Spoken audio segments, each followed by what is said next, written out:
I look at you or do I look at the camera? Wait. Sorry. We'll edit all the, all the bad stuff.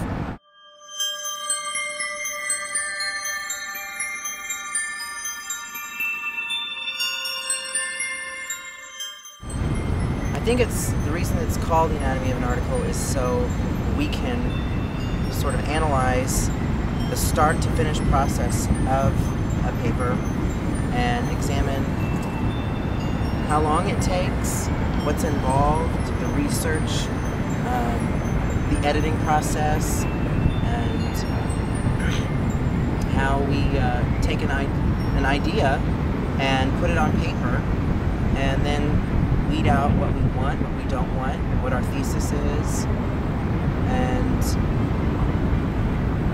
the overall message for our paper. Why Hillary? Why Hillary? Well, she is one of my heroines. She always has been. It started in high school. I read her autobiography, and I read her other book that she wrote when she was the First Lady. It Takes a Village, and just read everything I could about her. And then when she decided to run for the Democratic presidential nomination, that's when I really supported her and watched her. And every speech, every rally, everything she had written in newspapers as she traveled across the country, I read and kept up with her. So when it came time for the assignment, it was just an obvious choice to choose Hillary, because I had already done so much research on my own. It was my own interest. I wasn't being told, I have to look up stuff about Hillary. So it was an obvious choice, and the hard part for me was trying to decide what about her to write. That was the hardest part. And even in the first couple of drafts that I turned in, and the final paper that I turned in for the class, my thesis was all over. It wasn't very clear. My professor was very kind enough to give me an A, but it was nowhere where it was today. Jonathan enrolled in my class on women in rhetoric, and it was his senior year at UMKC, and he was a great student. The assignment that the students have to do in that class, all semester long, they work on doing a research paper on a woman speaker or writer who they think should be included in histories of rhetoric. And so the first day of class, because a lot of students take the class not knowing what rhetoric is, the first day of class I always ask students, like, who's a woman speaker or writer who you admire, who you think maybe is interesting? And, right off the bat, Jonathan's like, Hillary Clinton! So he was committed to her from day one, I think. I don't know that he ever considered doing his project on anybody else. I encourage all my students, hey, there are opportunities to publish this work. At UMKC, we have other opportunities for them to present their work at symposiums or other places, and I just think that's huge. Not all of them take me up on it, but the ones who have taken me up on it, in particular the ones who have gotten published in YSW, usually then take sort of the semester after the class. They continue working on the project. Sometimes they do it for independent study credit. Sometimes they do it as a senior thesis. Sometimes they just do it, which is what Jonathan did. The next semester he met with me 2 or 3 times. He talked about, talked about revisions. I read more drafts for him. So after the student, as the student gets the paper to a point where he or she is ready to submit the work, then they send it off to the editor of YSW.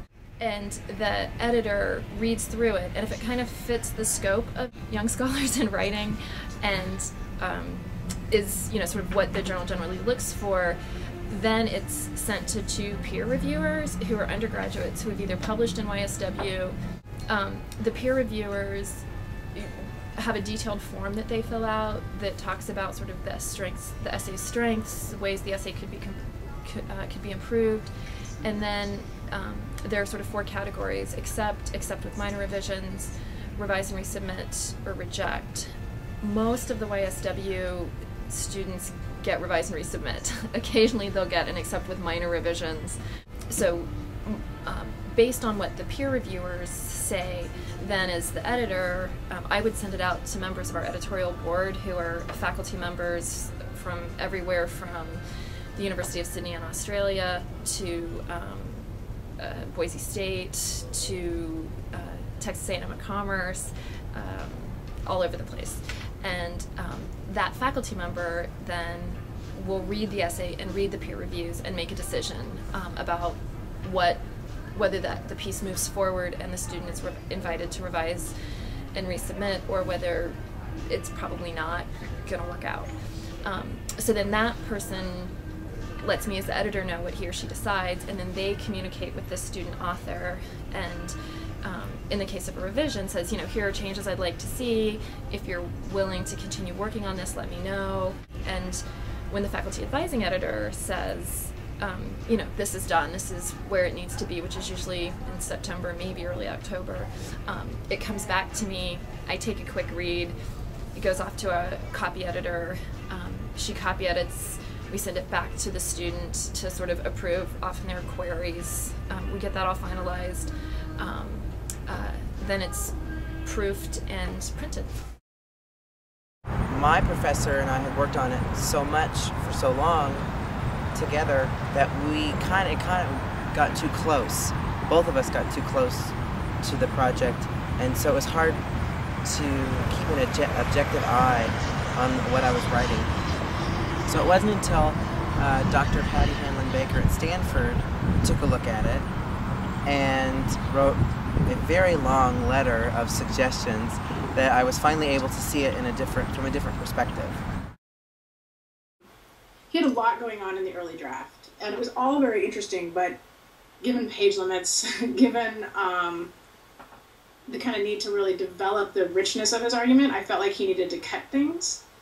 But I tried to be gentle in my suggestions. I tried to, so he was comparing Hillary's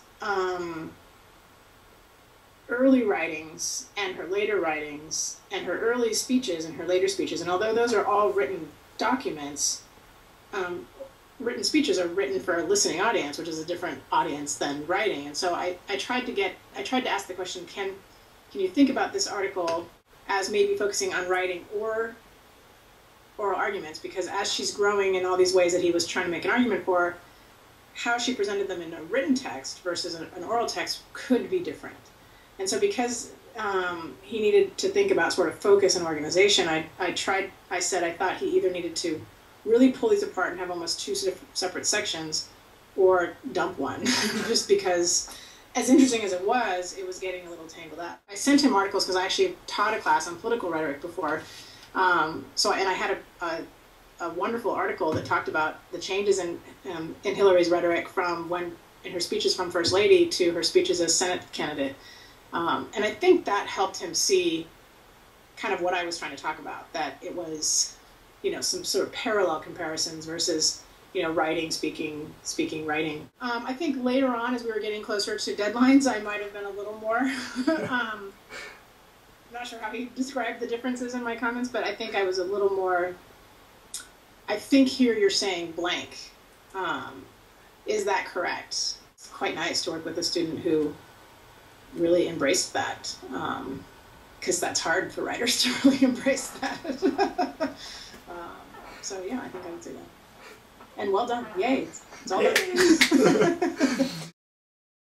It's very exciting to have my very first paper published. I didn't know it would happen this soon, but I'm very grateful that I was able to keep working on it. It's taken me over a year to write it from start to finish. My advice to students who are working on a paper, an assignment, whatever it is, don't give up on it. All right, take one. How old are you, Jonathan? Oh, I'm 24 years old. No, I'm not. I'm 23 years old. What else do you want to know? Hi, Hillary. I hope you enjoy our video. I hope you enjoy our paper, too.